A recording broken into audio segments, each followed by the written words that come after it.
And I'm your friend to the end. Heidi-ho. I'm asking, what is this place? Cleveland? Cleveland? Uh-huh. That's a perfect weird name for this planet. We're at the Sci-Fi second horror event show, and you are I'm Ed Gale, and you are? Orlando Jose here, and we're here at the event. How was it for you when they dressed you up in Howard the Duck and the feathers, or what is it, like masks, or how'd that go? The majority of them are what they call animatronic masks. Howard the Duck. Howard the Duck was different because Howard the Duck was like one of the first ever fully, what's the word I'm looking for? Standalone. I didn't have wires connected to me. They didn't have to use a puppet, plus me, plus blue screen or whatever. It was an entire suit was just mine, and I was able to walk and do the acting. I had 7 puppeteers to do the mask, to operate the eyes, the mouth. You have to break the face down into each individual movement. Eyeballs, eyelids, eyebrows, beak, mouth, lips, or whatever. So there's a lot of components that have to be synchronized between the actors and the puppeteers. And then very hot, very, very hot. We had to go to the bathroom. That's too. They had made it easy for you to go. A lot of the costumes, which I tell everybody, they're made to look good. They're not made to wear.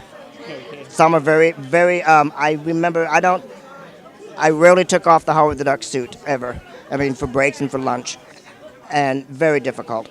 Probably one of the hardest ones for going to the bathroom would have been the full body suits, completely costume. Well, Howard the Duck was a head and feet and hands. So was Chucky, whereas Tasha, Land of the Lost, solid rubber suit, bolted together.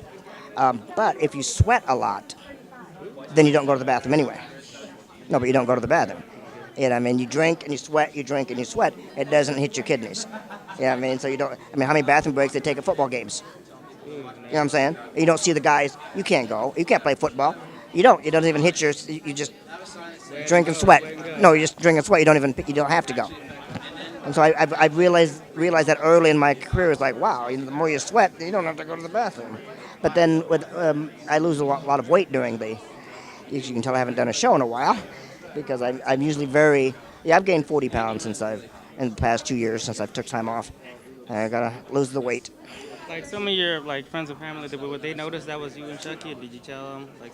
They wouldn't know. The only one I remember, I've had people tell me, family and friends, but I also had a total stranger come up behind me in a parking lot. Little old lady, she was in her 70s, and from across the parking lot yelled, and I came back. I don't know what her problem was, and she said, "Come here." And then she said, "Were you in the movie Howard the Duck?" And I was like, somebody told her, right? Yeah, somebody told her. How many little people in town? Somebody told her, right? I go, yeah, how did you know? I knew it. I told my granddaughter, come here. I told her. Mm-hmm. She recognized me by my walk from behind. I don't know. I didn't think it followed me, but I guess it did. So, yeah, it's been a couple of scary times. You've had people recognize you for movies that you knew they couldn't have recognized you from because of all the costume and stuff, and they recognize the mannerisms. And I thought, wow, fans, some people, they really watch. They watch and they pay attention. So you got to treat the fans like they're your friends, because they are. They spend money to go and see you. They spend money on your toys or gadgets and things, and you owe them, You have to give them back something, and this is like a way to give back. And a lot of the costumes are very loud inside, the motors and all that going. I have an earpiece so I can hear the director, or I can hear my lines. I don't speak my own, I don't do the voice. I didn't do the voice of Howard the Duck. I don't think I've done any voice of any costume. Well, did they ADR or something? Yeah, they do ADR. They'll do a voiceover artist. Like if you remember in Chucky, Brad Dourif was the original killer. And when he died, they transferred his body. He transferred his soul into the body. So therefore his voice makes sense to use his voice throughout the rest of the 4 or 5 Chuckies or whatever. It has to be his voice because it's him. So that made sense. Howard the Duck, they were looking for just that right voice, and mine wasn't it, and other things like that. So it's an art. If there's anybody listening who does voiceover work, you can't just speak into a microphone. And I have a very dull, kind of a monotone voice. I can't really do the high ups and you get excited, and I just stay flat. Do you want to watch Howard the Duck the movie, or Howard the Duck the little person in the costume movie? So a lot of times I didn't need help with Howard because he wasn't a real animal. But sometimes you need help with doing that kind of stuff. And with Chucky, I took mime classes to learn how to move robotically because Chucky was very kind of robotic, but yet becoming human. So he had to start off kind of jerky and at first, and then he become more fluid. And So like, how are you working with other actors on the set? oh, hate them all. Yeah, like, can you get that line right? No. I learned from the best. I mean, you have to understand, with Howard the Duck being my first film, was, Leah Thompson and Jeffrey Jones, Tim Robbins. I learned, and then of course Lucas producing, and with Willard Hike directing. I just started off the best. It was my very first audition, my very first job. And then I went on to, John Candy, Mel Brooks, Spaceballs. Name after name after. I've learned from the best. I've learned from the best. I learned by the best, and I've been very blessed to have the career that I've had. So don't you hate it where they say, oh, just one more take, and then it's like 12 more takes? You've done this before. Have you done this before? Yeah. Okay. Yes, because Howard the Duck was they were given a 10-week shoot schedule, and we shot for 42 weeks.